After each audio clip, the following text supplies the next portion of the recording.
education. Today I am conducting this session for grade 4. Subject is SS. We are discussing chapter number 6, our natural resources, forest and wildlife. And this is my session number 2 for this chapter.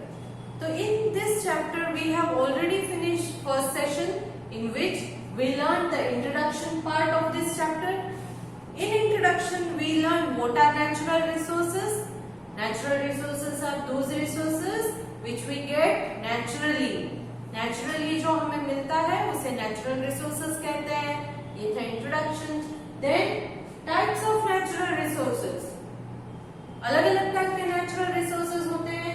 First exhaustible, which are also called non-renewable because they get exhausted.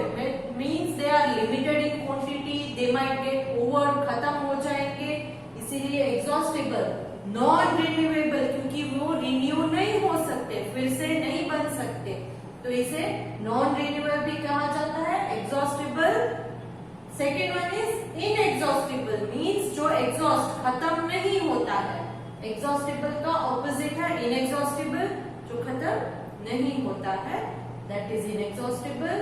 बहुत सारा है, जैसे कि I told you sunlight, air, water, all these are inexhaustible, खत्म नहीं होता है. They are also called renewable. Renew हो जाता है आराम से, तो इसीलिए exhaustible and inexhaustible. These are the two types of natural resources. Then we learn the uses of forest. Forest से हमें क्या फायदा होता है? Uses of forest. First thing, forest are having a wide luxuriant quantity of trees and plants. बहुत सारे trees and plants होते हैं. तो trees and plants give us oxygen, which is necessary for all the living things to survive, because we breathe in oxygen through which we live, we survive. So trees and plants provide us oxygen. They make oxygen during the process of photosynthesis, which we are using. This oxygen we are using for breathing. Next, they prevent soil erosion. So soils will not get washed away.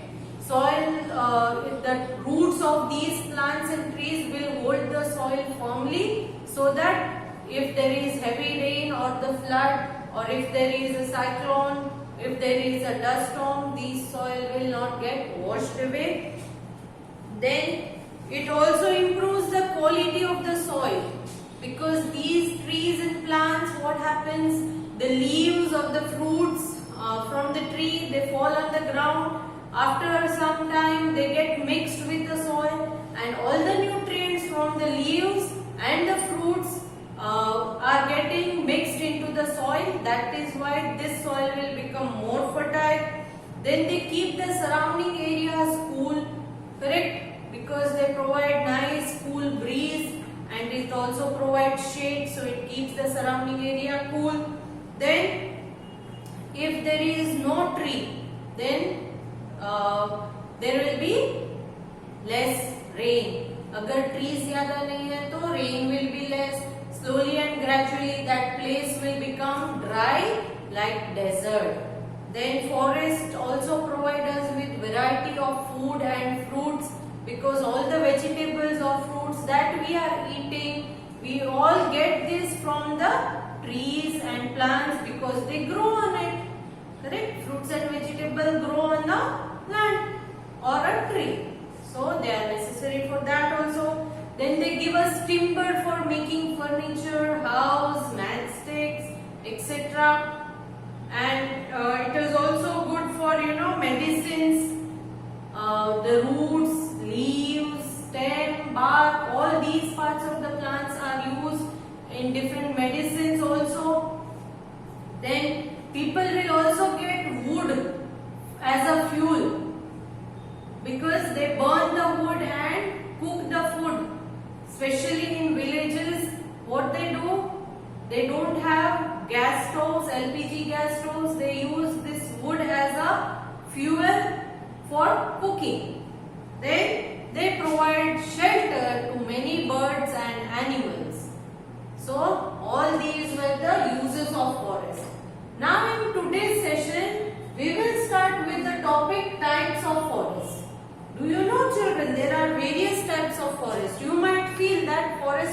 only of one type. Forest means forest, but no, there are many types of forest.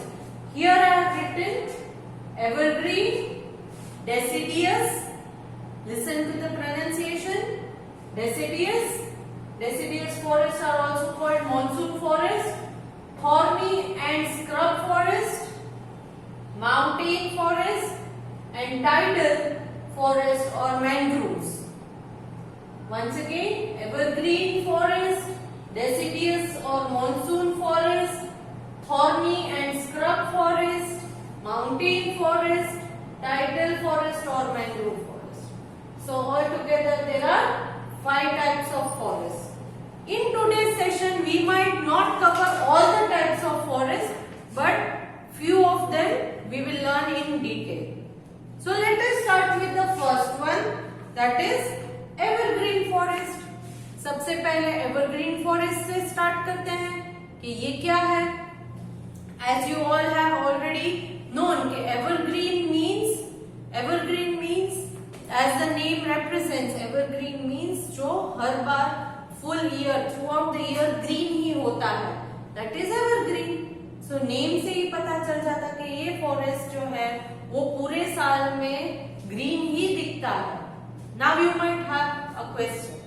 आपके दिमाग में question आएगा कि autumn season में जब leaves shade होते हैं trees में से, when the trees shed their leaves during autumn, तब क्या होता है? So let us see कि क्या होता है. Now evergreen forest, page number 297 in your textbook. Evergreen forests are green throughout the year. पूरे साल green रहते हैं. These are dense forests found in areas with heavy rainfall, such as on the western slopes of the Western Ghats and the hills of northeastern India and the Andaman Nicobar Islands. तो ये forest throughout the year green रहते हैं और ये कहाँ पर situated है? Western side of the western Ghat. जो वेस्टर्न घाट हमारे इंडिया में आता है वहां पर है. वेस्टर्न घाट्स के वेस्टर्न साइड में आता है ये. Then hills of north eastern India, north east India है वहां की हिल्स पर आते हैं ये. Then Andaman and Nicobar islands में भी है एवरग्रीन फॉरेस्ट. ये क्यों यहाँ पर है? Because they receive heavy rainfall, क्योंकि इन जगहों पर बहुत सारी बारिश होती है. बारिश से क्या होता है? प्लांट्स एंड ट्रीज को पानी मिलता है and they grow healthy. As they get more and more water, these plants and trees become more and more healthy. तो इस वजह से इन एरियाज में बहुत बारिश होती है, जिसकी वजह से इन एरियाज में evergreen forest पाए जाते हैं. In these forests, when one group of trees shed leaves, another group of trees grow new leaves. अब पता चल गया कि क्यों evergreen है? क्योंकि इन फॉरेस्ट में सपोज के 10 ट्रीज है. कंसीडर कीजिए, फॉरेस्ट में तो बहुत सारे ट्रीज होते हैं, hundreds of trees, बट आपको एक्सप्लेन करने के लिए मैं 10 ट्रीज लेती हूँ. तो उन 10 ट्रीज में से सारे के सारे 10 ट्रीज ऑटम सीजन में ट्रीज में से लीव्स शेड नहीं होते. उनमें क्या होता है?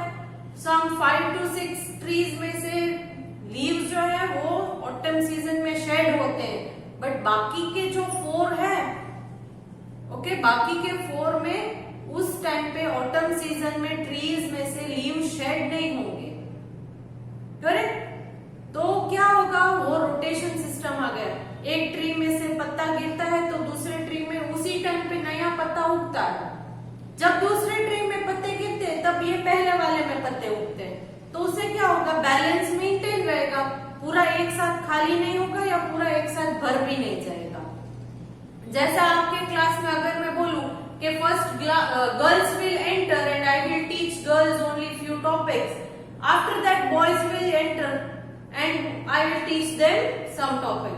तो क्या होगा? फॉर एग्जाम्पल कंप्यूटर लैब में आप देख लो, प्रैक्टिकल जब करना है तो अगर लिमिटेड पीसी अवेलेबल है तो एक बार बॉयज सब बैठकर सीख लेंगे, जब बॉयज चले जाएंगे तो गर्ल्स आकर सीखेंगी. तो कंप्यूटर लैब तो क्या होगा? फुल टाइम ऑक्यूपाइड ही रहेगी, फुल टाइम बच्चों से भरी पड़ी ही होगी. क्यों? इसका रीजन क्या है? क्योंकि टर्न बाय टर्न हम सबको बुलाते हैं. टर्न बाय टर्न बुलाने की वजह से क्या होगा, कंप्यूटर फुल टाइम कंप्यूटर की लैब ऑक्यूपाइड रहेगी। उसी तरह यहाँ एवरग्रीन फॉरेस्ट में वन ग्रुप ऑफ ट्रीज जब लीव्स को शेड करते हैं तब अदर ट्रीज में न्यू लीव्स ग्रो करते हैं, और जब वहां के लीव्स शेड करते हैं तब यहाँ पर नए लीव्स उग जाएंगे। तो इस वजह से full year through out the year ये ग्रीन ही दिखेगा फॉरेस्ट को, क्योंकि एक साथ शेड नहीं करते हैं। The trees in these forests are tall. यहाँ के ट्रीज बहुत ही ज्यादा टॉल होते हैं। Some important trees found here are, यहाँ एवरग्रीन फॉरेस्ट में कौन कौन से ट्रीज हैं? They are rosewood, ebony, bamboo and mahogany. Once again, rosewood, ebony, bamboo and mahogany. ये सारे ट्रीज यहाँ ग्रो करते हैं। See, I am sharing a map. इस मैप में आप देख सकते हो साइड में जो आपको कीज एंड लेजेंड्स का बॉक्स है उसमें आपको दिया गया है लाइट ग्रीन कलर, जहां पर भी आपको दिखेगा वो डेसिडियस फॉरेस्ट का एरिया है। See how big area is covered under deciduous forest, दिख रहा है मैप में, आपकी टेक्स्ट बुक में भी है पेज नंबर 298 पर। तो ये लाइट ग्रीन वाला एरिया है वो डेसिडियस फॉरेस्ट का है। नेक्स्ट डार्क ग्रीन जहां पर भी आपको दिखेगा that area is evergreen forest. Dark green दिया है देखो एवरग्रीन फॉरेस्ट का। Then mountain forest, brown colour जैसा दिख रहा है माउंटेन फॉरेस्ट है। तो ये क्योंकि माउंटेन फॉरेस्ट है तो ऊपर हिमालयन रीजन्स में या माउंटेनियस रीजन है वहीं पर है। देन येलो कलर का जितना दिखेगा आपको गुजरात में, राजस्थान में, some parts of Karnataka and Maharashtra, ये सारा का सारा येलो कलर का है वो थॉर्नी एंड स्क्रब फॉरेस्ट है। एंड लास्टली पर्पल कलर, छोटे छोटे पैचेस आपको ईस्ट साइड में दिखेंगे, ईस्ट एंड साउथ ईस्ट में, तो वो क्या है टाइडल फॉरेस्ट या मैंग्रोव्स बोलते हैं उसे। क्लियर? ओके, सो हमने ऑलरेडी एवरग्रीन फॉरेस्ट के बारे में जान लिया कि एवरग्रीन फॉरेस्ट कहां पर होते हैं। एवरग्रीन फॉरेस्ट होते हैं western side of western Ghat, then Andaman Nicobar island and north eastern region of India, यहाँ पर एवरग्रीन फॉरेस्ट होते हैं। They are called so because throughout the year ये ग्रीन रहते हैं।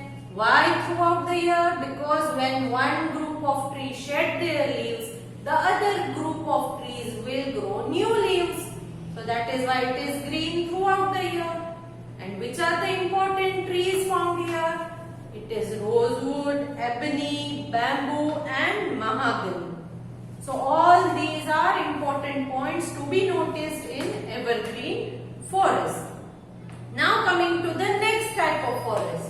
So evergreen forest is over. Now next is deciduous or monsoon forest. Deciduous or monsoon forest. As the name says, monsoon. Monsoon से आपके दिमाग में क्या आएगा? Rain, correct? तो इसका मतलब क्या होगा? Deciduous forest का मतलब? Let us look into that. Deciduous forests are also called monsoon forest. The trees here shed their leaves every year in dry season. यहाँ deciduous forest में every year हर साल जब dry season that is summer season आती है तो trees में से leaves निकल जाते हैं। The trees have shed their leaves every year in the dry season. Teak, sal, mahua, semel and sandalwood are the examples of deciduous forest. ये सारे ट्रीज के नाम मैंने बोले, ये ट्रीज डेसिडियस फॉरेस्ट में ग्रो करते हैं। Once again I am repeating, teak, sal, mahua, semal and sandalwood, they are found in, ये डेसिडियस फॉरेस्ट कहां पर है? Located Bihar, Madhya Pradesh, Odisha, Uttar Pradesh, Andhra Pradesh, Telangana and Tamil Nadu. Sandalwood is found in Karnataka. Sandalwood, चंदन की लकड़ी.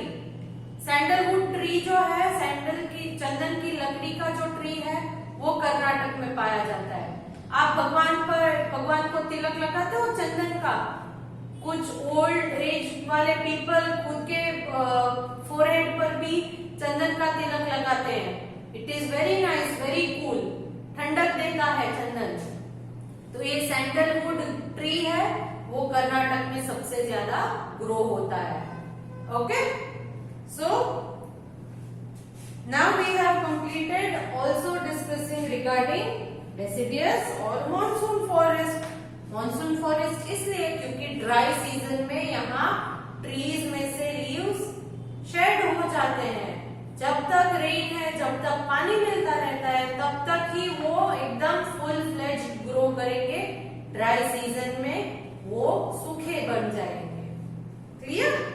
Now next, thorny and scrub forest. Thorny and scrub forest. Now, thorny and scrub forest are generally found in the desert areas of Rajasthan and in the dry areas of Gujarat, Madhya Pradesh, Uttar Pradesh, Maharashtra, Karnataka, Andhra Pradesh, Telangana and Tamil Nadu.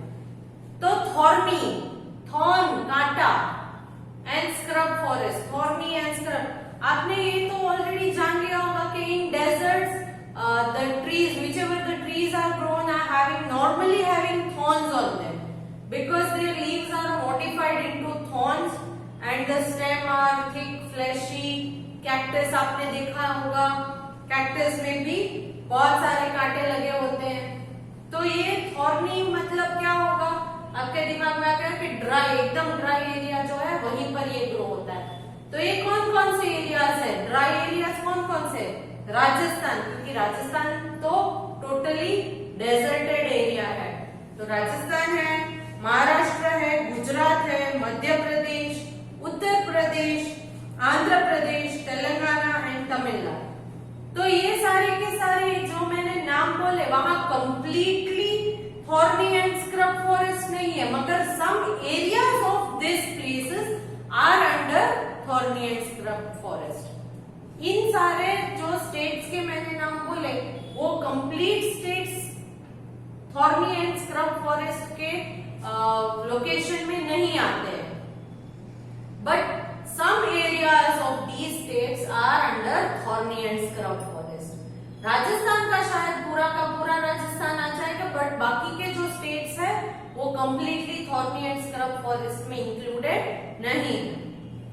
Here we mostly find bushes. Bushes का मतलब क्या है? छोटा सा plant है मगर बहुत फैला हुआ है, तो उसे बुश कहेंगे. है छोटा, एकदम टॉल ट्रीज जितना नहीं है, छोटा है, बट वो छोटा है फिर भी बहुत सारे एरिया में फैला हुआ है, तो उसे हम bushes कहेंगे. क्या कहेंगे? Bushes. So here we mostly find bushes and only a very few trees. तो यहाँ थॉर्नी एंड स्क्रब फॉरेस्ट में बहुत टॉल ट्रीज नहीं है, बुशेस ज्यादा है and very few trees. Trees, लंबे लंबे ट्रीज बहुत कम पाए जाते हैं. Kikar, babool and date palm are some of the trees found here. तो kikar, babool and date palm ये थॉर्नी एंड स्क्रब फॉरेस्ट के 3 मेन ट्रीज है. They have long roots. तो इन ट्रीज की स्पेशलिटी क्या है? उनके रूट्स जो है वो बहुत लॉन्ग है. थिक बार्क, बीच की जो बार्क होती है वो एकदम थिक मोटी होती है. शार्प थॉर्न्स, इनमें बहुत शार्प कांटे लगे होते हैं. एंड स्मॉल लीव्स, लीव्स बहुत स्मॉल होते हैं, कभी कभी तो होते भी नहीं है, कैक्टस में नहीं होते. तो लीव्स क्यों स्मॉल है? क्योंकि लीव्स में से जो है वो पानी निकलने के चांसेस ज्यादा है. करेक्ट? क्योंकि लीव्स पतले होते हैं. तो तब क्या होगा? लीव्स को आपने देखा होगा कि उसके स्टोमाटा में से, स्टोमाटा का मतलब क्या है? लीव्स के नीचे वाले हिस्से में जो छोटे छोटे होल्स होते हैं जिससे वो कार्बन डाइऑक्साइड एंड ऑक्सीजन का एक्सचेंज करता है फोटोसिंथेसिस के वक्त, तब उसमें से वाटर कंटेंट भी इवोपरेट होता है गर्मी की वजह से. तो जितना ज्यादा लीव्स, जितने बड़े लीव्स होंगे उतना पानी का लॉस है प्लांट्स को, और ड्राई एरिया में पानी का लॉस होगा तो वो रह पाएगा, जिंदा रह पाएगा? नहीं, क्योंकि उसे पानी बचा कर रखना है अपने लिए। पानी नहीं है तो वो प्लांट मर जाएगा। तो इसी वजह से भगवान ने उसे ऐसा बनाया कि उसमें लीव्स जो है वो बहुत छोटे छोटे होते हैं ताकि ज्यादा पानी इवोपरेट ना हो जाए। They can survive on very little water for many months. बहुत कम पानी में ज्यादा टाइम के लिए वो जिंदा रह सकते हैं। ये सारे के सारे ट्रीज कौन से? Kikar, babool and date palm. Clear? So here we completed also discussing regarding thorny and scrub forest. Now next, coming to mountain forest.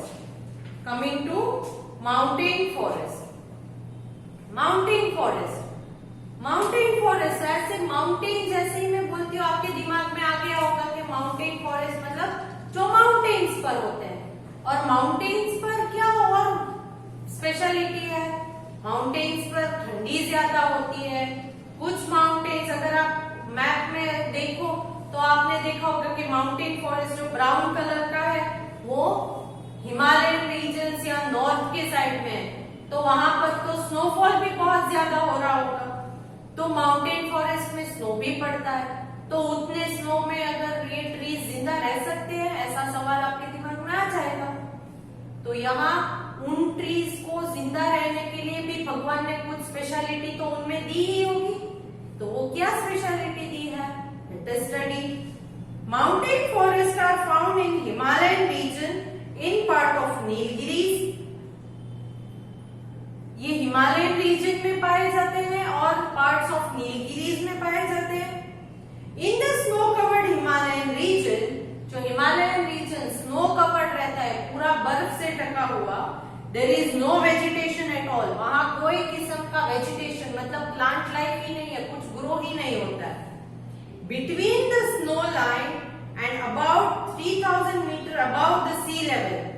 Snow line मतलब बर्फ से ढका हुआ है और सी लेवल जो है मतलब ग्राउंड लेवल जो बोलते हैं सॉरी, उससे 3000 मीटर्स ऊंचा, सी लेवल से 3000 मीटर्स की हाइट पर है। We find few small shrubs, कुछ छोटे छोटे श्रब्स। श्रब्स का मतलब क्या है? Plants which are not as tall as tree but they are having thorny stem, correct? तो उसे श्रब्स कहते हैं। तो ये स्नो कवर्ड एरिया है और about the sea level 3000 metres तक जाता है, वहां कुछ श्रब्स पाए जाते हैं।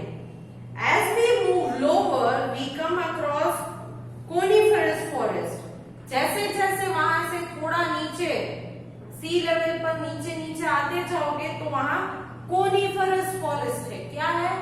Coniferous forest. Coniferous forest have trees that are tall and cone shaped के trees। कोनिफरस फॉरेस्ट माउंटेन में कोनिफरस